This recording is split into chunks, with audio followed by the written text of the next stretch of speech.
everyone, this is Intuitive Edge again. Thank you for joining me. This is where we take an intuitive look at what's going on in our world. So today I want to talk about negative attachments and what they are, how to recognize them, and what to do about them. Before I get into that, however, I want to revisit the coronavirus. I did a video yesterday, and since that time, it seems like there's so much panic right now, and it looks like it's spreading, and people are like, oh my gosh. So I want to look at it again because the cards I did yesterday, in case you didn't see my video, seem to indicate that there was a little bit more panic than needed to be over this.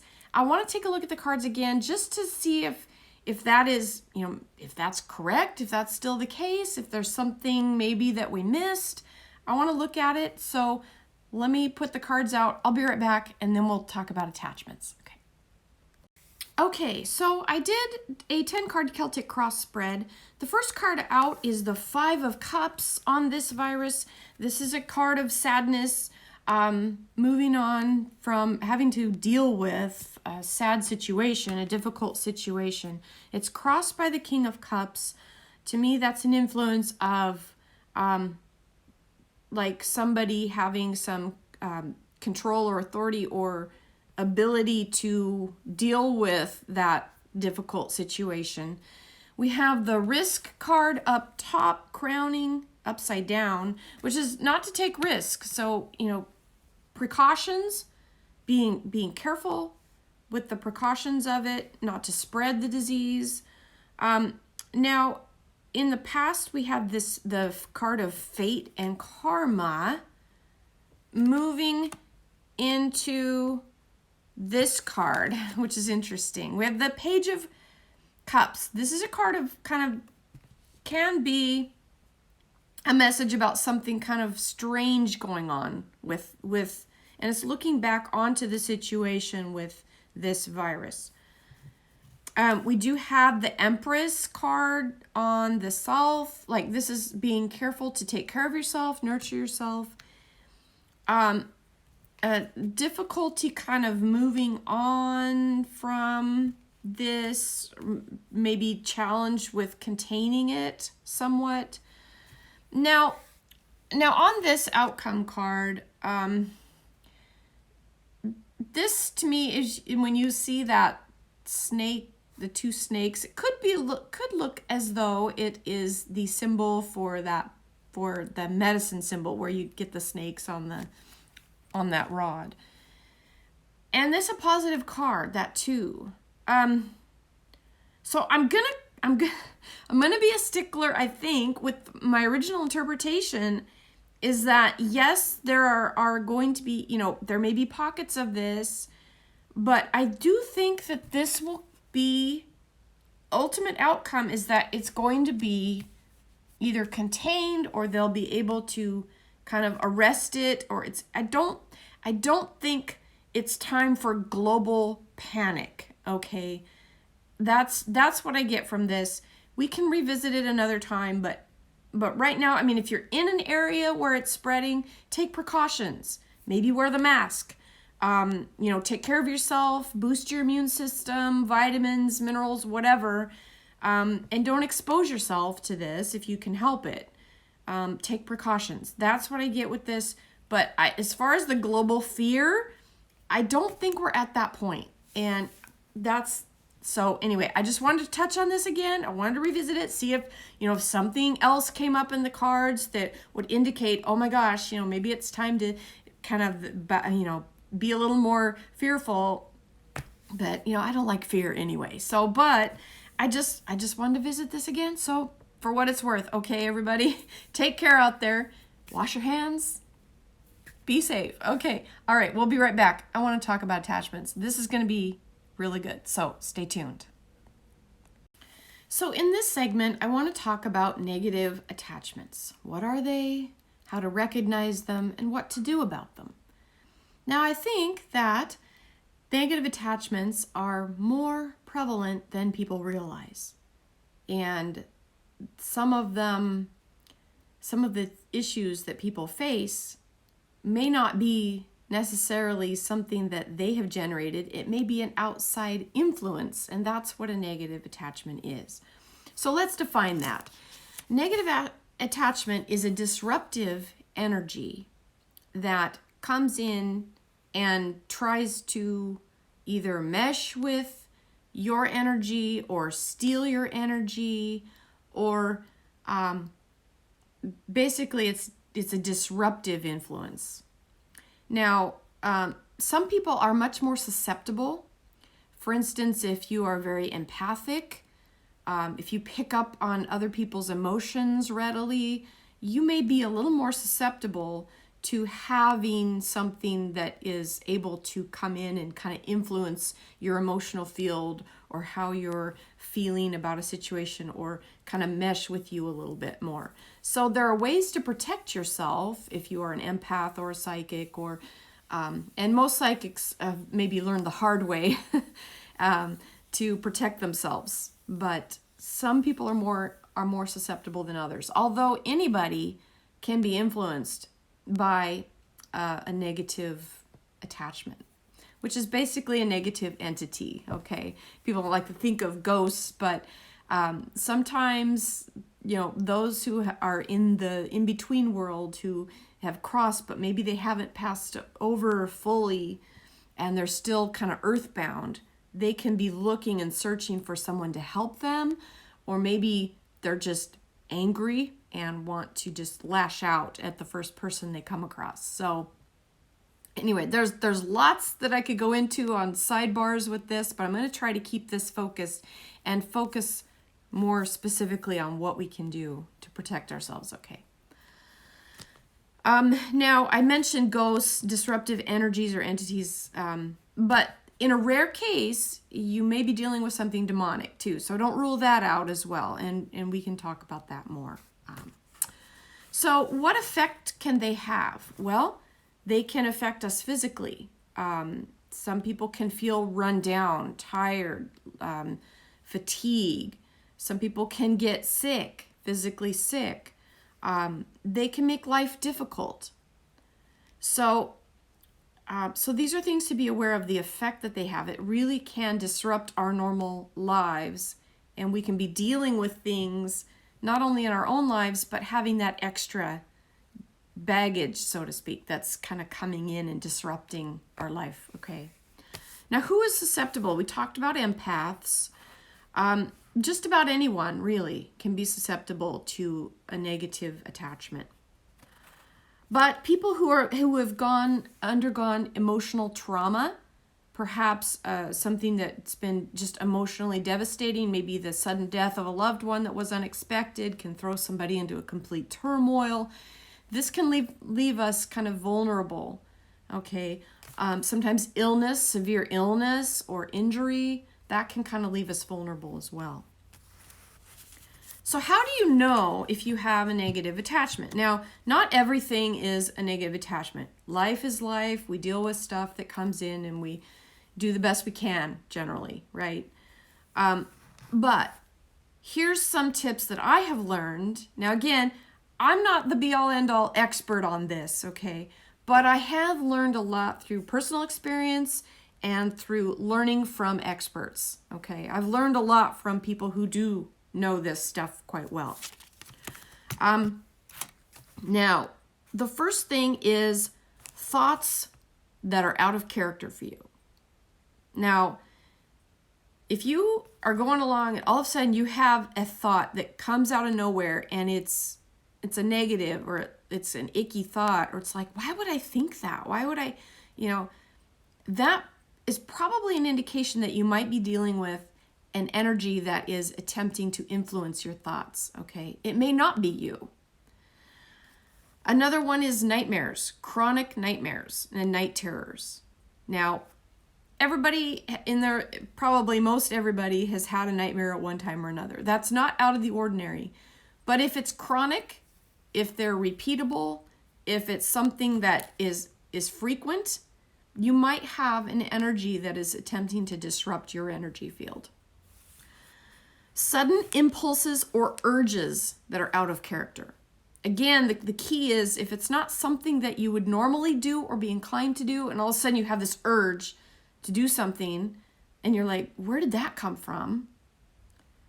Especially, you have to pay attention if it's negative. You may want to consider that this could be an energy that's trying to attach. Okay. Unexplained emotions. Now, empaths are very good at this. If you're an empath, you pick up on energy. You walk into a room and all of a sudden you just feel really sad, or you get really angry out of the blue. Now, empaths can do that, but it could be an energy that's trying to disrupt your energy field or making you feel the way they do. Perhaps if it's a ghost or an entity that is kind of in the in-between, you may be picking up on, or they may be wanting you to feel what they feel. So if you're suddenly angry and you don't know why, it's like, why would I be angry? Why would I throw a tantrum like that? I never throw things. Where did that come from? That could be an energy that's trying to attach. Okay. Addictions. Addictions are huge. Oftentimes, an energy could be trying to relive their life. Maybe they died and they weren't ready to die, and they see somebody come into their space, and they want to try to attach, and they're going to maybe use you and live out vicariously through you. So whatever their addictions were, whatever if they were a heavy drinker, they might be influencing you to be a heavy drinker. It's that kind of thing. So addictions are really important to look at. Now here's another one. This is a big one. Physical illness unable to diagnose. This is huge, okay? If you have an illness or a physical condition and you've been to doctors and nobody can seem to find what's wrong with you, they've ran tests, they've done a battery of tests, and you're fine, and nobody can figure it out, this is probably a really good indication that you might have a negative entity that is disrupting your physical well-being and your energy field. And this might not be something that a medical doctor can find because it's not a medical condition. It's a spiritual influence coming in. Okay. Now we'll talk about how to get rid of these. So I don't want to leave everybody going, oh, what do I do? Okay. We'll talk about that in a minute. Chronic bad luck. This is another one.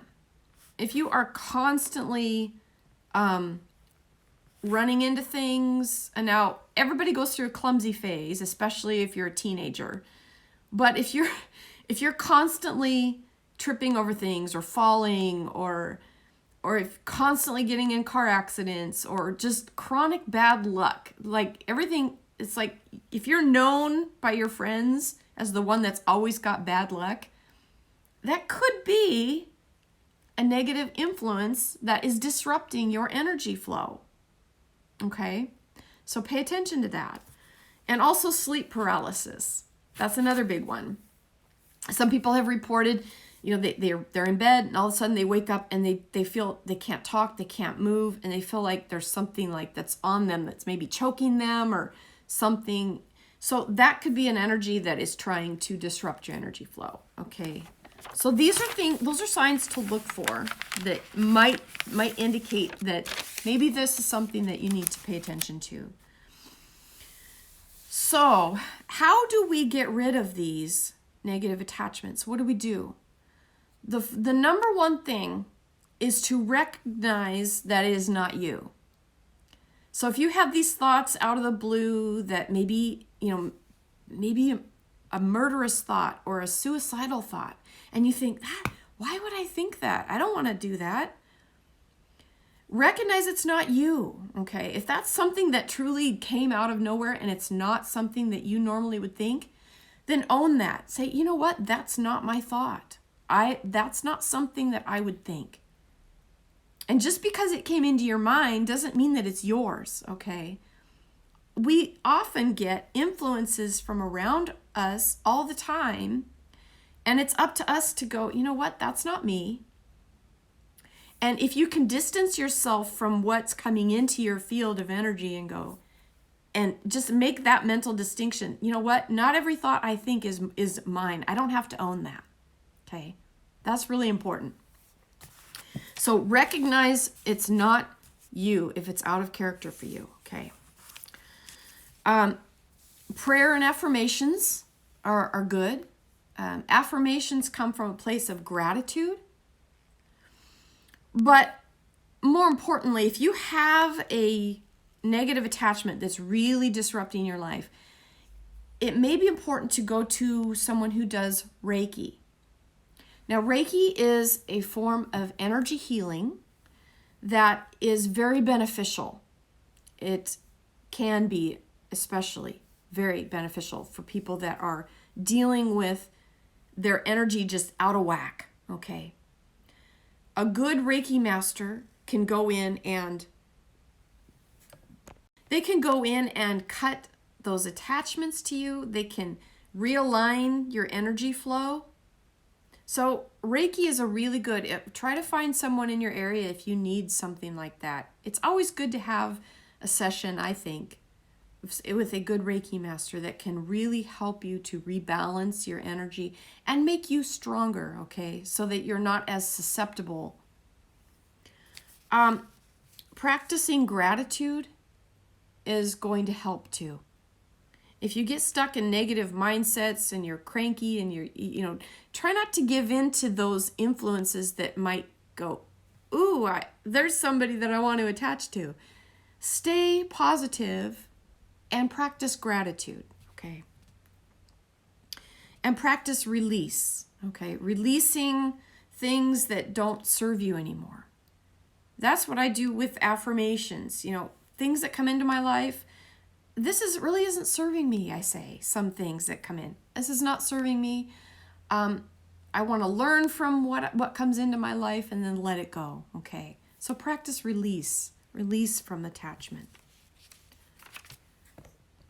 Another thing that can help is to help your physical body, maybe by a detox, a cleanse, maybe some fasting, anything that can help your body kind of regenerate. Maybe it's taking some vitamins. Maybe you're low on vitamin D and some others. Take vitamins that can help your body kind of rebuild and regenerate. Antioxidants are important. Vitamin C. So you want to build your immune system up. Maybe echinacea tea, some of those things that can help your body regenerate, rebuild, and get stronger. If you have a strong constitution and you're not sickly, you're more likely to be strong enough to withstand anyone else's energy that might be trying to mess with yours. Now, some energies can just be related to the area where you live or perhaps the land that you live on. Sometimes negative things have happened over the centuries. Maybe there was a battle once on nearby where you live, and sometimes those imprint of that energy can stay with the land. So you might be running into that as well. It may not be so much you, it may just be you're in an area that's kind of heavy and has a lot of energy from past negative events. So in that case, sometimes people have had to move. Sometimes, another thing is if it's in your house or where you live, and you notice that when you're not there, you feel so much better. It's like, you go on vacation, it's like, oh my gosh, I feel so much better. And then you go home and instantly you're kind of back in that, You might have some energies in your home or on your land or some type of energy around that area. It may not be specifically tied to you. So these are kind of the ways to kind of know the difference. Is it me? Is it attacking me? Or is it just where I'm at, where I'm living, that's the energy issue? So, no one can answer that but you, and maybe a good medium if you need some help kind of deciphering that, what's going on. But just know that not everything is you. So that to me is key. is that distinction. That really helped me, especially when I was younger, when I would, feel these things and I would think these are my thoughts. And when I learned to go, no, these aren't my thoughts. This is something else. Then I learned how to protect my energy field. Oh, that's another thing I wanted to bring up. Almost forgot. I didn't write this down, but crystals. Now, we all know from the earth that there are things that can help us, okay? Any herbalist knows that they can go out. There's so much on God's earth that was designed to help us when we're sick. We can go out and we can find herbs that have plants that have healing properties that we can use. We can make poultices, we can make tea, we can do things from the plants of the earth that help us with our physical body. Well, the same thing is true with rocks and minerals. There are certain rocks and minerals, crystals and different things that do have protective qualities about them. It's no different than the plants of the earth. Everything on this earth is here to benefit the inhabitants of earth, whether it's animals or humans. We're part of earth. Earth is here to help us. So don't be afraid to use crystals. To find some, there are different properties. You can get books on gems, gemstones, crystals, and find out what kind of healing properties come with each of these. I'm not an expert on this, but there are experts out there, and there are lots of books on this topic.